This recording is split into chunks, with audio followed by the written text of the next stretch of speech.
Welcome, everyone, to the Songwriters on Process podcast. My name is Benno Papari, and on this podcast, I take a deep dive into the writing process behind some of the world's best songwriters.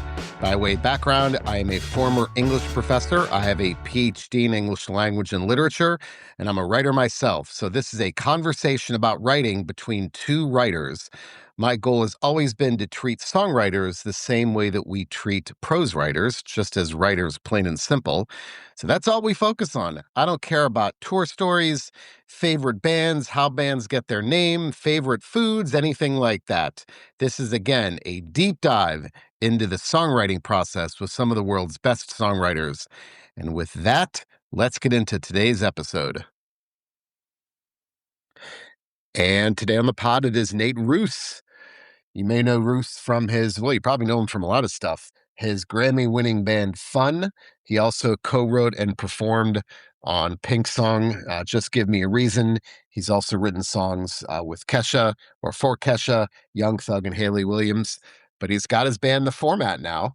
And it's not a new band, but they haven't put out an album in about 20 years. This is the first new material the band's put out in about 20 years.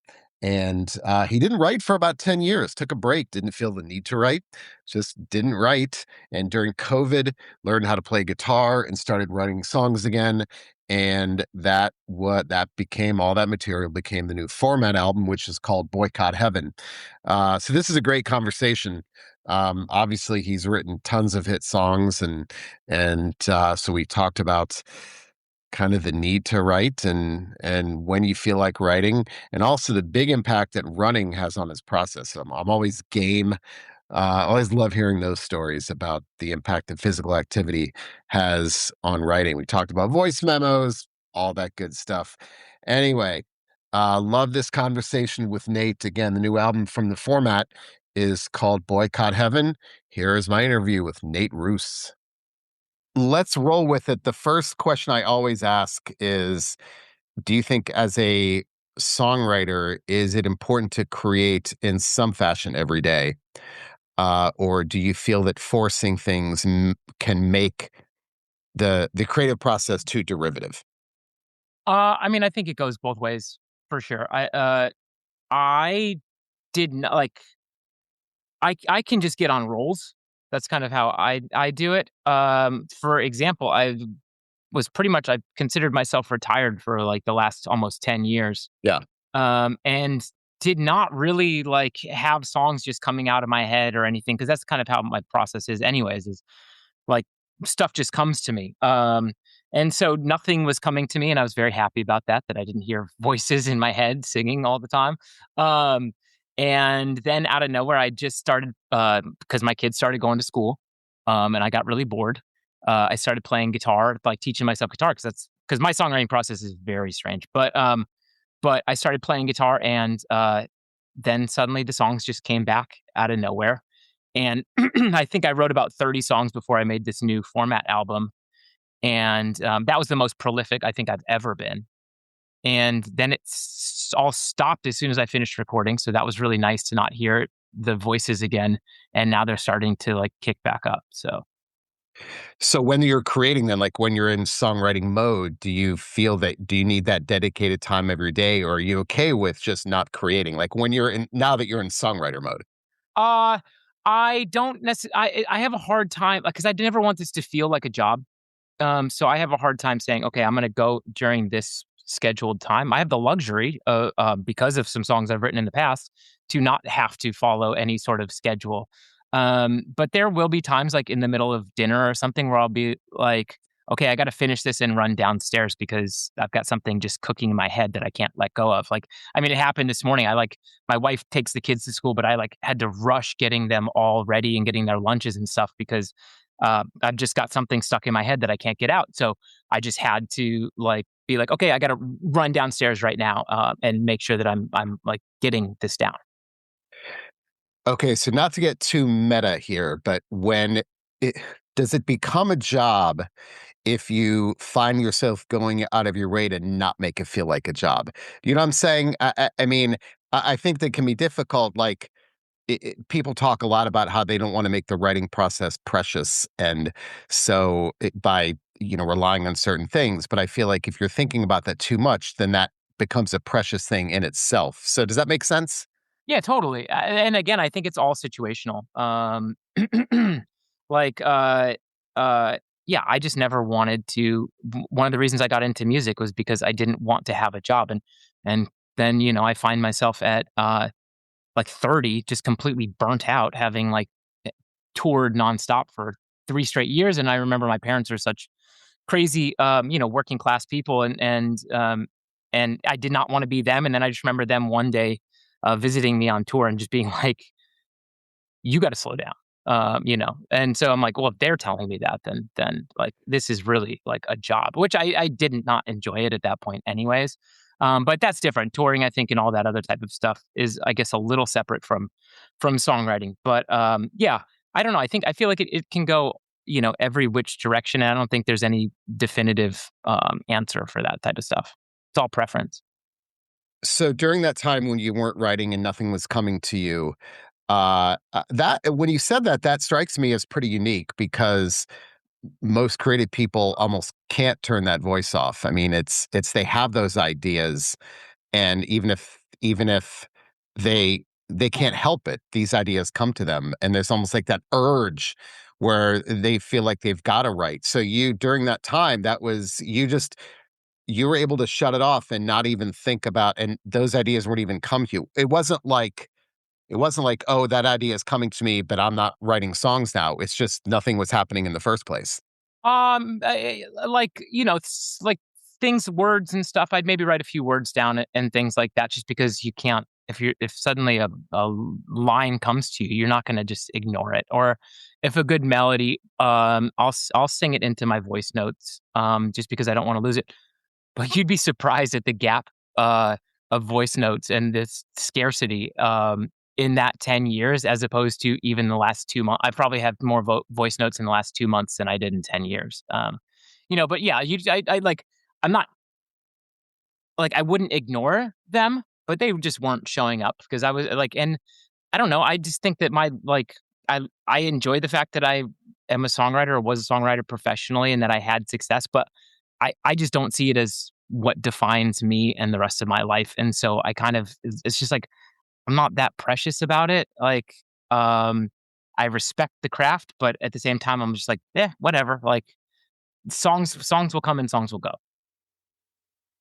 All right, so let's talk about those voice memos because songwriters tell me that they have thousands of voice memos. So is your phone just filled with those ideas?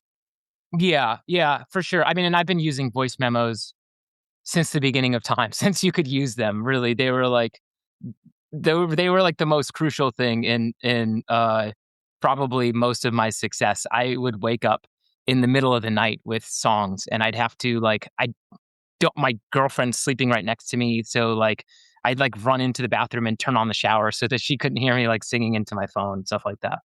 Yeah, did that happen a lot? So the middle of the night?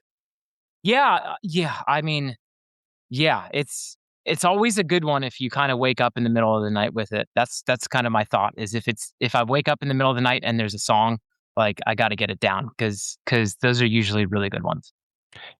So slightly different, but were you how about waking up in the morning just at the regular time? Do you find that you were waking up and it was like, I've got to immediately get to creating because I have this idea that was stewing around overnight, but so you get that full night's sleep. Did that happen a lot too?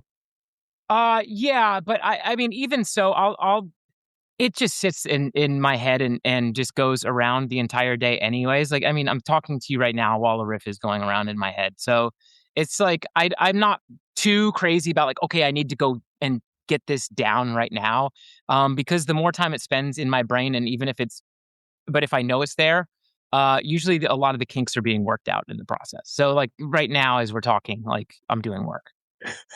And I love that because when I was a professor, I would tell my students that if you want to be a writer and you only think about the writing process as happening like when pen hits paper, you're never going to succeed. But writers always know that the writing process is taking place as they are not even thinking about writing. And I think that's so important, don't you? Oh, absolutely. I can't imagine the only time that writing happening is when you commit to it.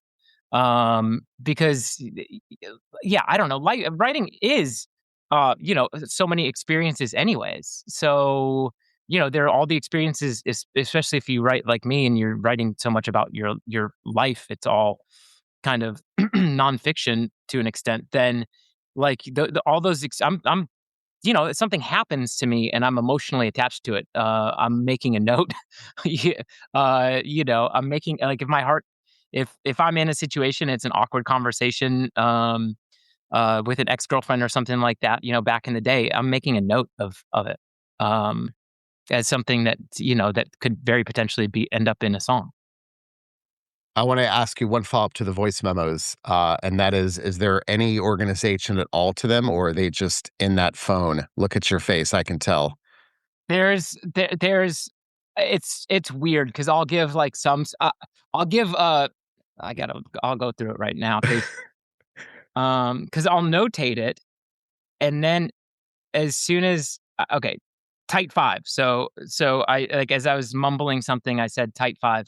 So, I at least know that the next 3 voice memos after that have some because of the time, will have something to do with that song. So, it could be, I had this it's a verse or something like that, and then suddenly if I listen to the next 4 after that, I'll know that there's probably, like, a chorus in there or something like that and, like, 6 other melodic ideas. Um, yeah, most and so it's a lot of just, like, uh, okay, well, like, "Cool twinkly lead," or "Cool Stonesy country song." I guess I use "cool" a lot, so I should not search the word "cool." Oh, "cool riff." Um, yeah, so there's a lot of stuff like that. But I don't feel like I go back to the memo. I never go back to the memos. They're just a way to kind of bookmark what's happening, and I guess, like, I'll go back to them if I'm like, right now I'm working on, um, this, tight 5 song. So I'll go back to them and say, "Okay, well, what was I thinking at that time? What was the melody? How has the melody kind of progressed, and, like, has it progressed, or was that initial idea?" Because, I find a lot of times the initial idea is kind of the best idea. So, um, so if I get to a spot where I feel like, "Oh, this melody is not really working, let me consult the original and see how far I've, like, kind of gone off the path." By the way, I'm thinking you can keep cool in there, but maybe add an adverb. So like super cool, very cool, kind of cool. Right. Right, that would not help at all. Well, no, I thought you were going to say that's perfect because I feel like the cool you're just, but aren't there varying levels of cool, right? No. Oh, okay. Well, No. okay. No, if it's Um, cool, it's cool. so cool is an absolute. Fair enough. It's cool is an absolute, without a doubt. um, I've heard things like people use emojis or star systems, like a 1 star to 5 star. Um, but yeah, I was going to ask you. Now I'm not a songwriter, I'm a prose writer, but I have ideas full on my voice memos, and I don't know how often I go back to those. So it sounds like you don't go back to a lot of them either. Is that what you're saying? Yeah, not necessarily. Like, I don't think I necessarily go back to them. That's the other thing is, uh, I mean, I will sometimes try because I'm drawn to the type of songs that just probably nobody except for me wants to write. And so I'll have to remember, like, oh, maybe go back through this because there might be because usually, like, the songs I'll want to focus on are the ones that just make the least amount of sense and really only work in my head. And so sometimes I will consult and be like, I feel like you had something that more people might enjoy somewhere in somewhere in this last few weeks of voice notes, and so that's when I might, like, go back. Do you ever mix and match? Maybe if you need parts here and parts there for a song, do you mix and match those voice memos? I've done it before. I don't know how often I've done it, but yeah, I've definitely done it a handful of times. It's funny. Who was I interviewing recently? It was, Mary Chapin Carpenter. Cool. And she was telling me that, back in the day before obviously cell phones, that what they would do is when they were on tour, they would call their home line and then leave a message on their answering machine. And then when they'd come home, they had like an hour of ideas because that's the only way you could record them. Well, I mean, that's brilliant. I would definitely have had a very full answering machine, that's for sure. So you trust the ideas, if I hear you correctly, now, and at least with writers, there's kind of two schools of thought. One is the ideas that come the quickest; those are the ones they trust the most, and the ideas that come the quickest, some say, this needs refinement. So, and they don't trust those. So, it sounds like you're more along the line of thought of the first idea. If it comes to you the fastest, there's a reason why you should stick with that. Yeah, I more so generally because I do think that I've written so many different songs with so many different levels of success that have all taken different steps in order to creating. But it's nice to have a few guidelines um, that you can remember. Or if I'm just giving tips to people, I'll usually say, "Hey, try and consult that original idea."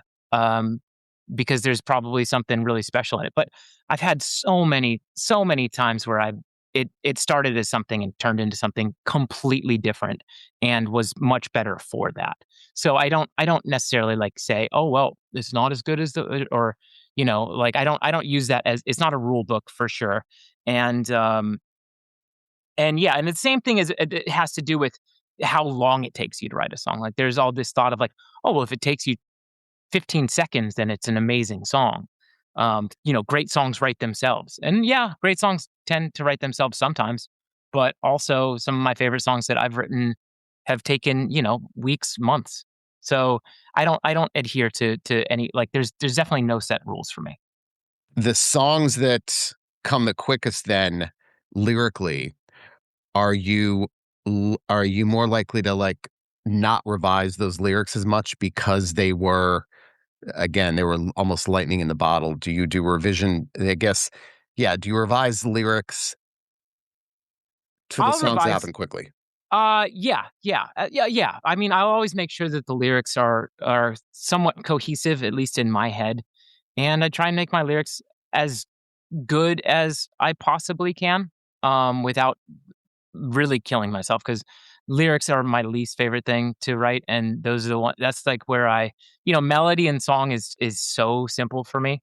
Um, but lyrics is when I like lock myself away, and kind of become a shut in and procrastinate and do all like just I'm a miserable person when it's time to write lyrics. I've gotten somehow post retirement, coming out of retirement, I've gotten a lot better. I've become a lot less self conscious about it and precious about it, and I think it's made me a better lyricist. So I don't know what that means, necessarily. I think I'd have to spend a lot more time thinking about it, but yeah, I've definitely because I don't have time. I don't have the 2 weeks to shut myself in a room anymore. I've got to make sure that kids are getting picked up and taken and stuff like that. So I've had to be a little quicker about it, and I'm a lot happier too with that. Do you find that having kids, we talked about this earlier, uh, do you find that having kids I find that having kids made me more disciplined as a writer because I have less time. And like if you told me you've got 2 hours to write, but after those 2 hours I didn't have to stop, I probably wouldn't get as much done. But if you said to me you got 2 hours to write before the kids are up from their nap, I'd get a shitload done. So do you find that that's made you more disciplined? Yeah, for sure. I haven't thought about it, but as you put it that way, yeah, it's definitely made me a lot more disciplined. I mean, I even think about it now. Just using just the last few days, writing songs, which is not something that I honestly do that often. It's always but so it's good to be fresh talking about this. But yeah, I had to run downstairs like last night and get it done and know that okay, well shoot, I got to put the kids to bed pretty soon, so I don't have the luxury of just like going take after take after take after take. Like I gotta be more definitive. And a lot of times I think, at least I feel as a writer, it just helps to be definitive and say, okay, like we gotta close it off. Like it can stop because otherwise it can just go on forever. Oh, I think absolutely. The ironies of having less time has made me much more productive. Yeah. Um, but what about you said procrastination, and I was having this conversation with someone recently that thousands of pages have been written about the evils of procrastination, but I don't think procrastination is a dirty word. Now, if it means that procrastinating means that you can't get things done on time, that's one thing. But I've always thought that we procrastinate because that's just who we are and that we write better under the situations. But I it always bothered me. People said don't procrastinate, but it's like, but some people, it's some people do, and that makes them more productive. So you mentioned procrastination, but do you think that's a bad thing? I think the way that you just put it, it sounds like a good thing. So I'll take that for sure. But when it comes to like everybody being like, "Hey, you got to get this done," as far as songwriting, if there's deadlines and stuff like that, or even for me, it's just if I'm making a record and I know I haven't written all the lyrics yet, it hangs over my head. It makes the album making experience a little less enjoyable because I'm super anxious about what I haven't finished yet. And the way that I work is then if I'm freaking out about it, then I'm less inclined to actually go and just finish it. So that is a problem. But yeah, I definitely think that the procrastination um is a gift as well because you do get great things by not having to just sit down and force yourself to do it, but letting it all come naturally. Yeah, there you go. See, you got to put a positive spin on it. Uh, so I've got a couple of quotes up here by writers, and I like to quote writers to songwriters. And I interviewed the writer Anthony Doerr. He wrote a book called All the Light We Cannot See, and the won the Pulitzer Prize for fiction like 10 years ago. And I asked him about writer's block, and he said, I don't believe in writer's block. He said, writer's block is a failure of courage. And I just kind of, when he said that, I think like, I got goosebumps because I find that such a great way to look at it. That his whole thing is everything has something in them. Don't be afraid to write the bad stuff. Yeah. So I'd love to get your take on that. How true is that when it comes to writer's block? I think it's super true. Super, super true. I don't know about writers. Like, yeah, I don't. Maybe I mean, again, maybe for some people, but for me, like writer's block was never something that could possibly stop me because if I felt like I had to write, like I'm not going to suddenly be like, you can't make it past this wall. You got writer's block. Like it's just inevitably gonna find its way out of me. And like say for these 10 years that I wasn't writing or anything like that, that wasn't writer's block. That was just pure choice of not wanting to do something.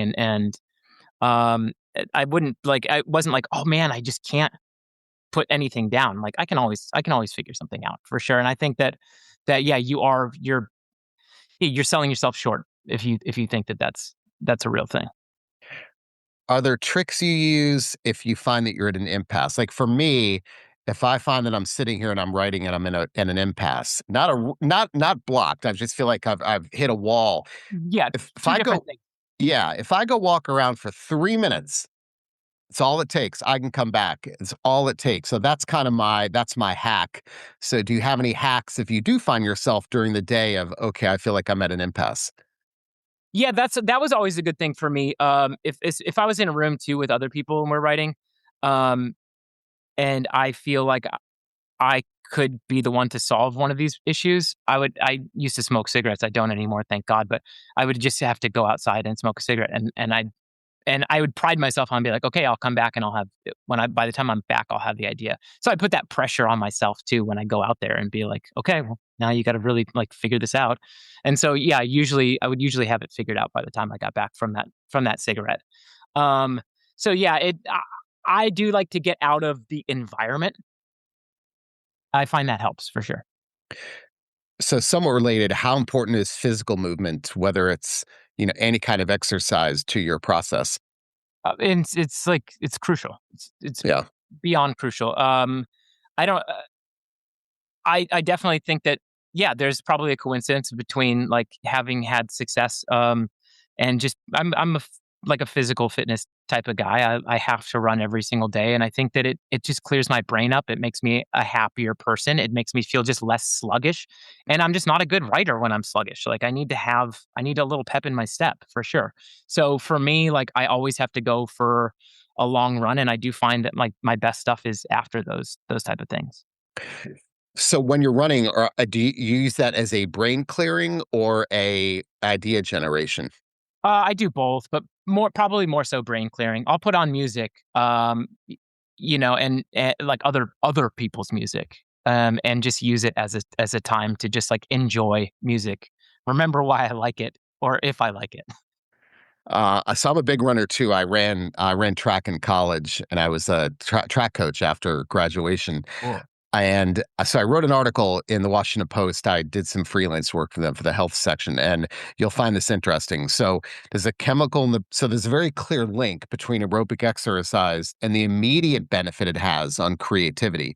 So there's a chemical in the brain called brain-derived neurotrophic factor (BDNF) that gets secreted through increased blood flow, which is exercise. So they've done this in countless studies, but the initial study, they had three groups. They had a group that was on a treadmill for 20 minutes, a group that lifted weights for 20 minutes, and a group that did nothing for 20 minutes. And after that, they administered a battery of tests that measured executive function. And those groups that were on the treadmill scored significantly higher, and the benefit lasts about 90 minutes post exercise. So this has enormous implications, not just for songwriters, but for people like in the workplace. So the ideal is 30 minutes at 60% max heart rate, which is not much more than a moderate walk.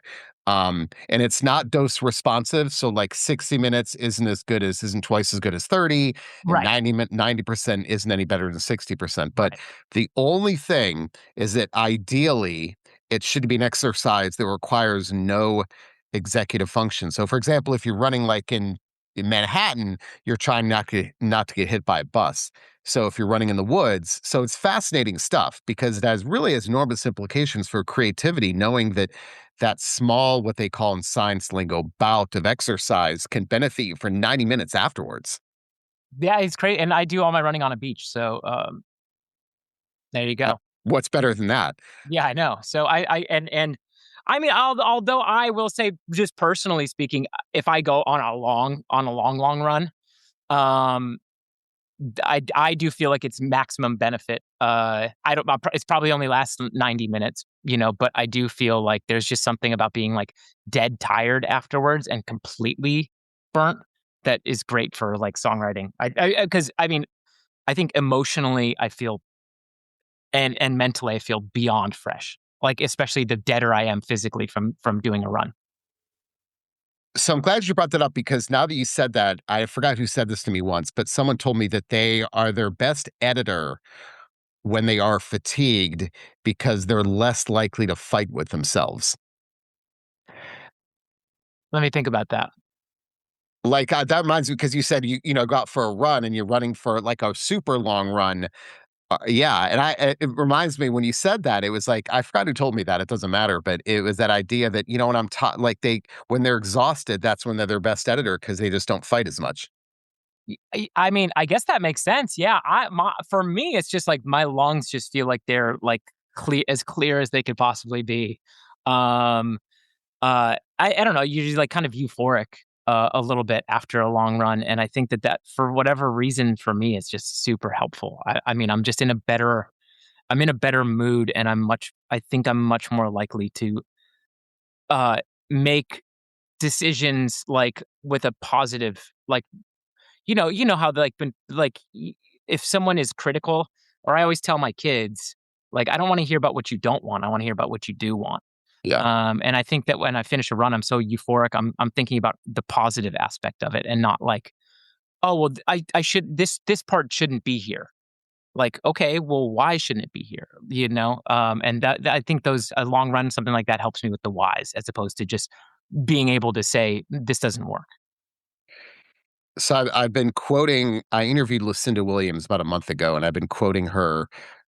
Just this one thing she said really stuck with me, and she said that she can write about dark things, but she has to be in a content space to be able to write about them. So she can't be in a dark space. In order to write about the darkness, she has to be, I think she may have even said euphoric.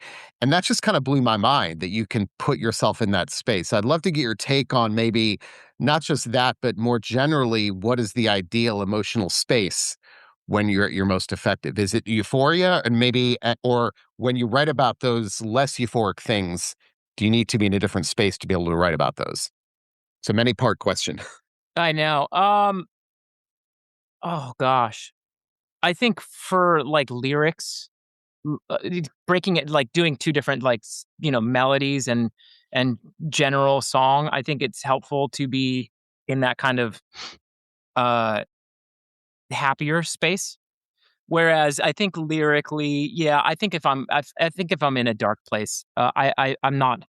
I mean, Lucinda Williams does dark so much better than me, so maybe that's what I need to do. But for me personally, I think I need to be in a dark space to get it right. Now, what about writing about things, writing about events? Do you need distance from that event to be able to write about it, or do you need the immediacy? Um, Honestly, I don't think it matters. I think as long as I can remember, as long as I can keep it fresh in my mind, and I can hold inter inner grudges pretty well. So I don't necessarily need the immediacy, but it's a bonus.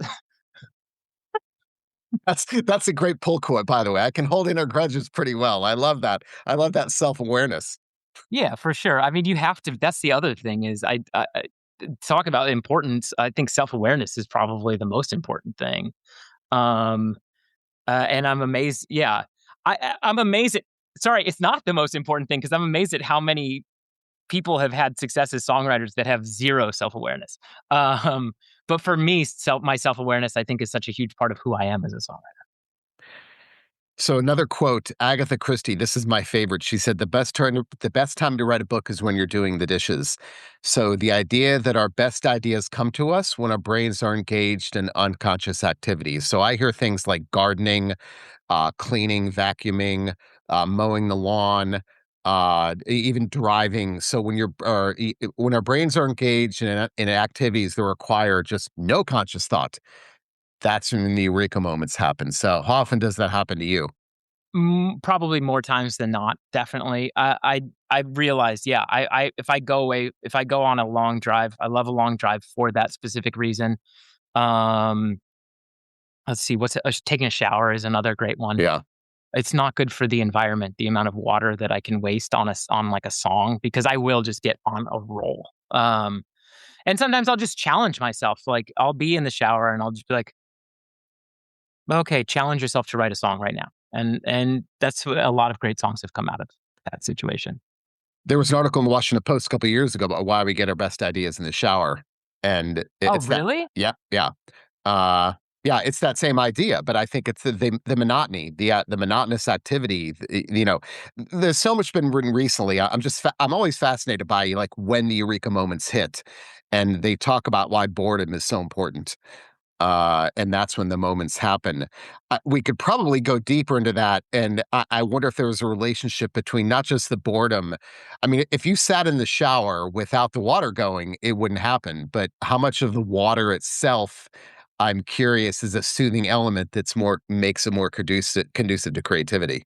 I mean, it's the same. I find myself if I treat myself to a massage, it's the same situation. So it's probably in that state of like relaxation that I think you can kind of let it go uh, and, uh, and yeah, and suddenly like I do challenge myself in those situations. Maybe it's because I feel great, but I do challenge myself then to like kind of like write something or make decisions. That's when I make. That's when I like actually make decisions. I feel like I'm kind of scared, either scared to make decisions the rest of the time, um, or I'm just too lazy and reluctant. But in those moments, somehow I just like I love to make decisions. So yeah, like what is it? Is it just the fact that like I'm unbound? Like I don't know. Yeah, I don't know either. But I'm just fascinated by like when that like if you took a bath, I don't know that it would be as effective as a shower, but I you're don't think still it in the would. same space. Baths are I'm not I'm I maybe it's like the millennial in me, but like baths just don't work. Oh, I know. I haven't taken a bath in forever, but it just made me think about, like, it's not the space. I mean, like I said, if you sat in that shower stall with no water going, I don't think you'd get the ideas if you had the water going. So the water has to play some role. I mean, whether you're running along the beach, I don't know. We I'm can't a answer Pi this. listen, I'm not I'm a Pisces, but I don't take that however you will. I don't take it however I will, but it's just something to note. Yeah. A couple more questions. So do you have an ideal environment when you tend to get your best writing done, whether it's a room or a chair, or a time of day? How important is that to you? Um, I think it's all subjective, honestly. It's yeah, because maybe it's just because 'cause I've just written so many songs, so it's hard to keep track of kind of where I was in certain moments. The car certainly helps. Um, the shower helps.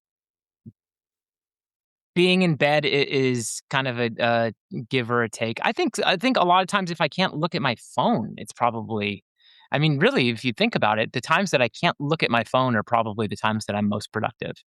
Um, and that's just a part of just being married to our phones nowadays.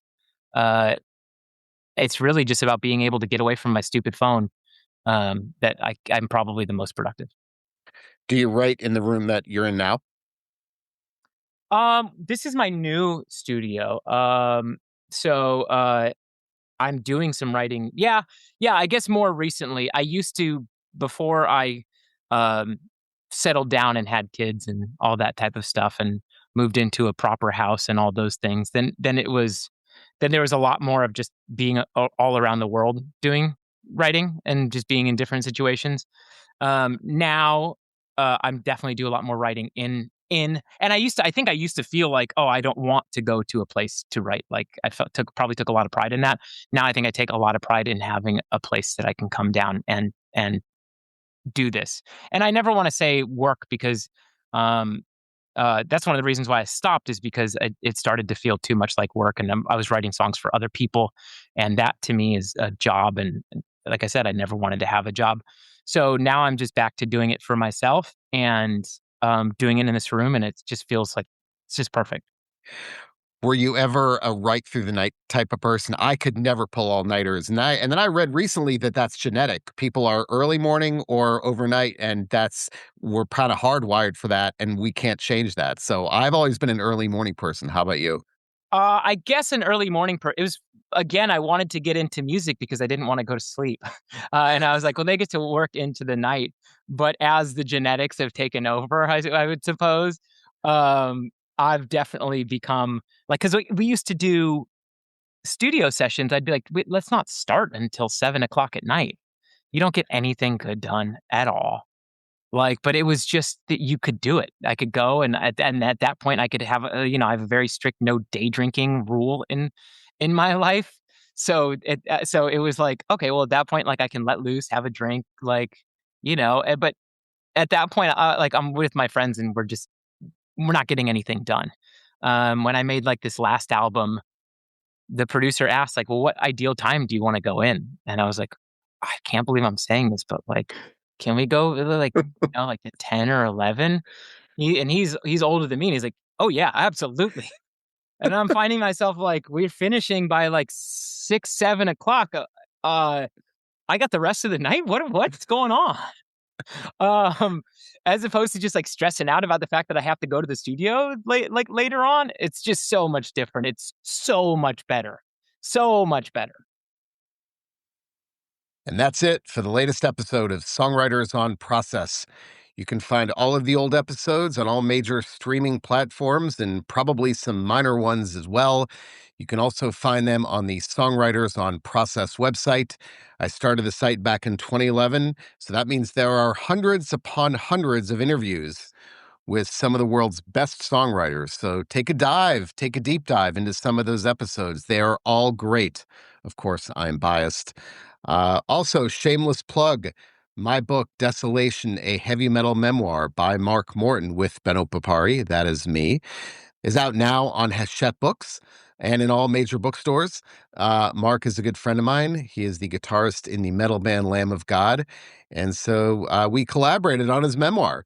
I'm biased, but that's a damn good book. Again, it is called Desolation, a Heavy Metal Memoir. And lastly, if you want to get in touch, go to the Songwriters on Process website. You can fill out a handy contact form and it'll get to me that way.